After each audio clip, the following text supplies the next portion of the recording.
어려운 상황일 텐데 이 상황 속에서 리빙랩 연구와 많은 연구진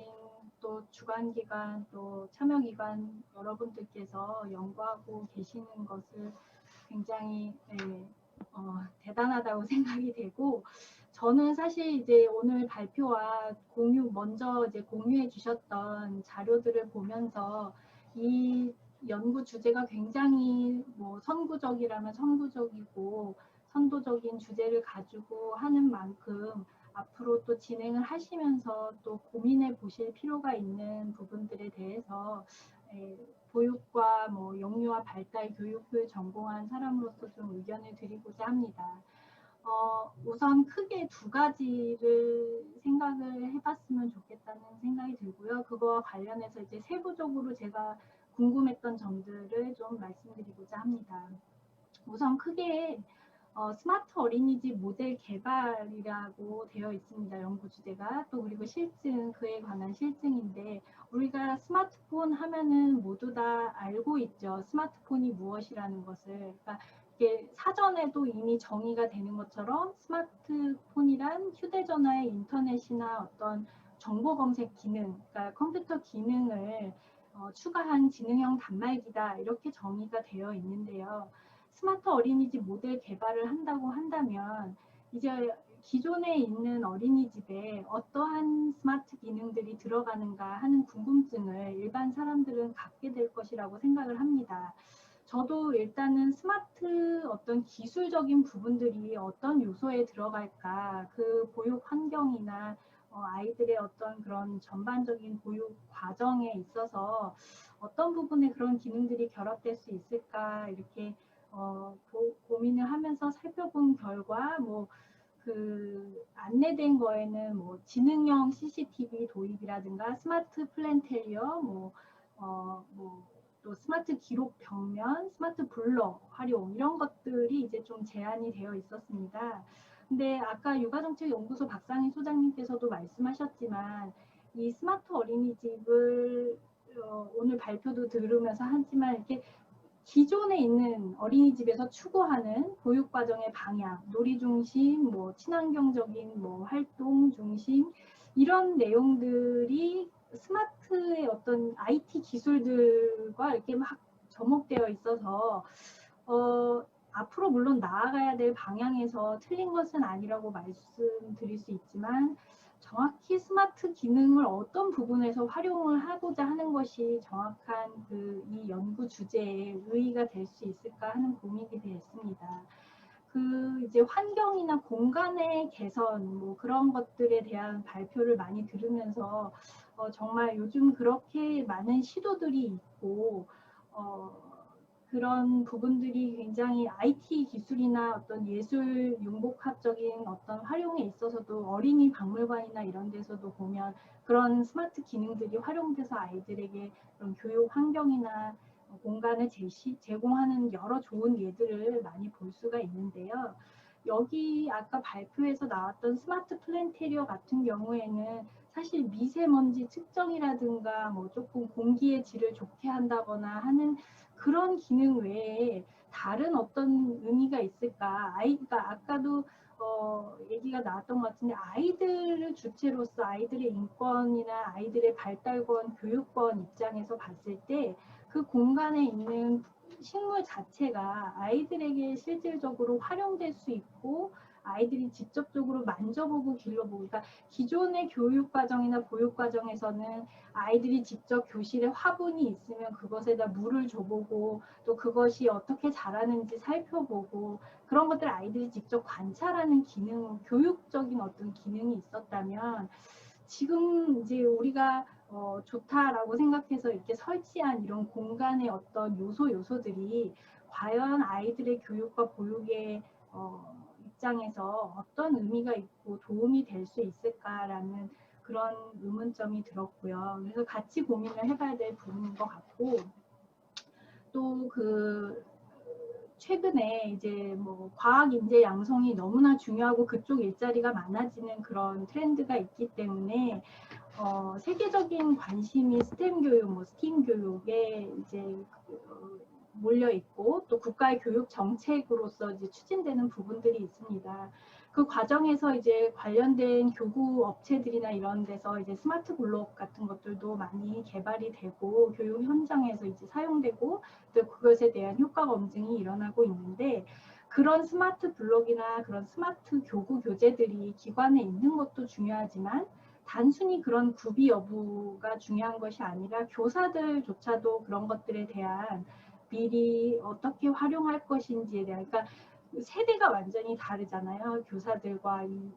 이런 IoT 사물 인터넷이 된 환경에서 자라는 아이들과는 굉장히 다르기 때문에 그 교사들이 어떻게 그런 교구들을 지원하는지가 굉장히 중요하고 그런 교육 여부도 아직 이루어지지 않은 상황에서 단순히 그렇게 환경의 교구를 제공한다는 것만으로 디지털 교육을 한다는 것만으로 스마트 어린이집이 될 수 있을까라는 의문이 듭니다. 그래서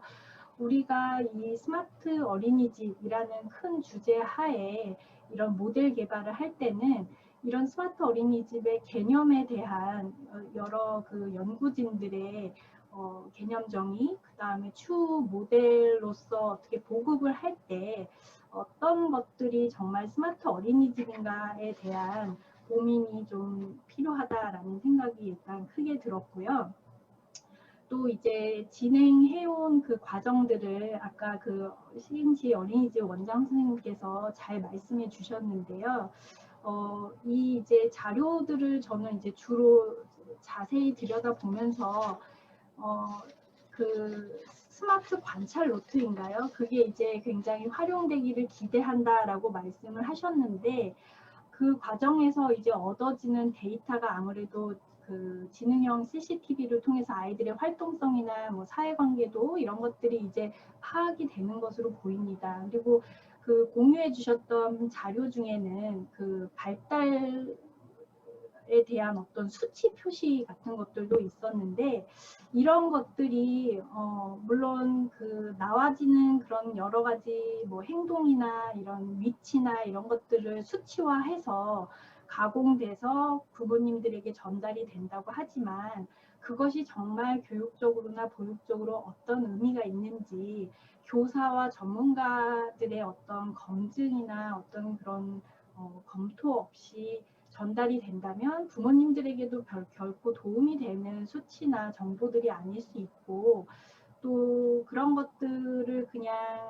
어떻게 활용할 것인가에 대한 부분도 좀 충분히 논의가 되어야 할 것이라는 생각이 듭니다. 그래서 그런 부분에 있어서도 아까 그 학문간 거버넌스가 필요하다라는 말씀이 있었는데 정말 그 스마트 어린이집에 들어가는 여러 가지 스마트 기능들이 정상적인 그리고 정말 우리가 지향하고 있는 그런 보육 과정을 잘 구현해내기 위해서는 그런 좀 자료들이 얼마나 신뢰롭고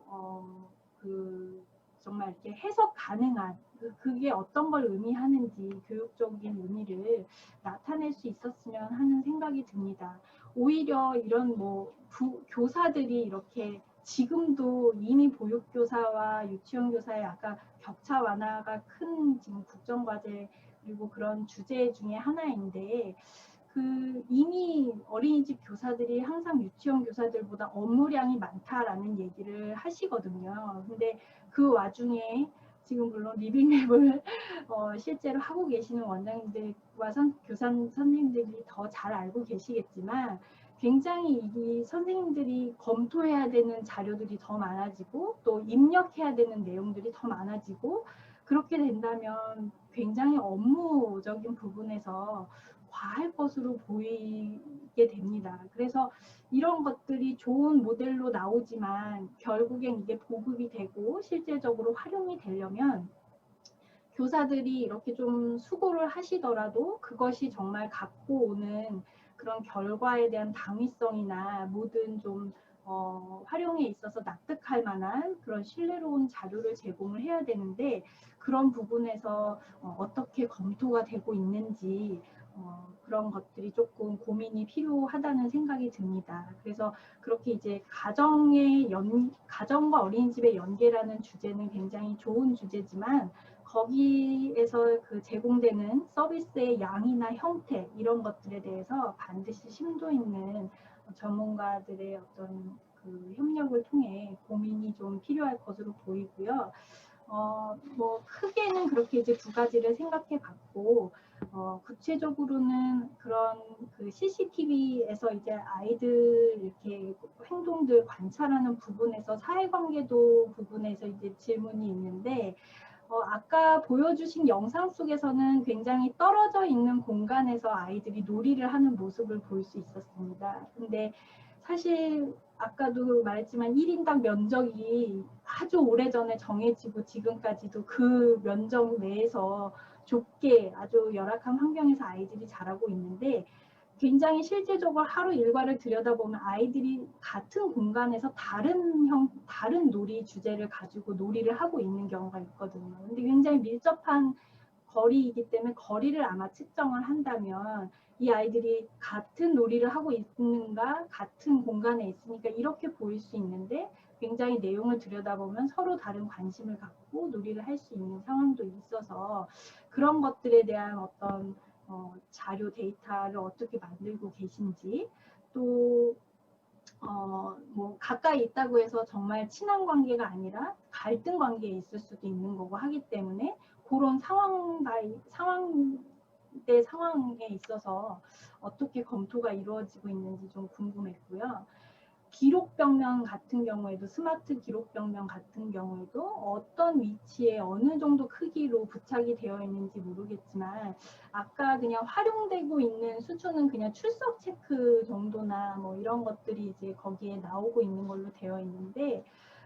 아까 뭐 소개됐던 해외 유명한 그 좋은 양질의 프로그램으로 소개된 레지오 에밀리아에서도 그 초창기 그 선구자가 말을 했을 때 환경은 제3의 교사라는 말을 했었습니다. 그래서 그 스마트 그런 기록 패널 같은 것이 벽면에 들어갔을 때 그것이 아이들에게 정말 필요한 장소, 공간이 되어야 되고, 안 그래도 좁은데 그렇게 벽면이 그냥 단순히 출석 체크용으로 활용이 되는 건 아닌가 하는 우려도 좀 있었습니다. 그래서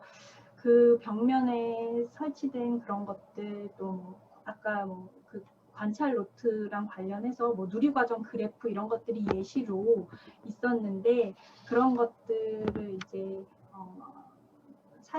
데이터를 가지고 산출할 때 놀이 선호도나 놀이 수준도나 이런 뭐 또래 관계도라든지 이런 여러 가지 그런 것들, 뭐 자연 친화도 이런 것들도 산출한다라고 했는데, 이게 현실적으로 정말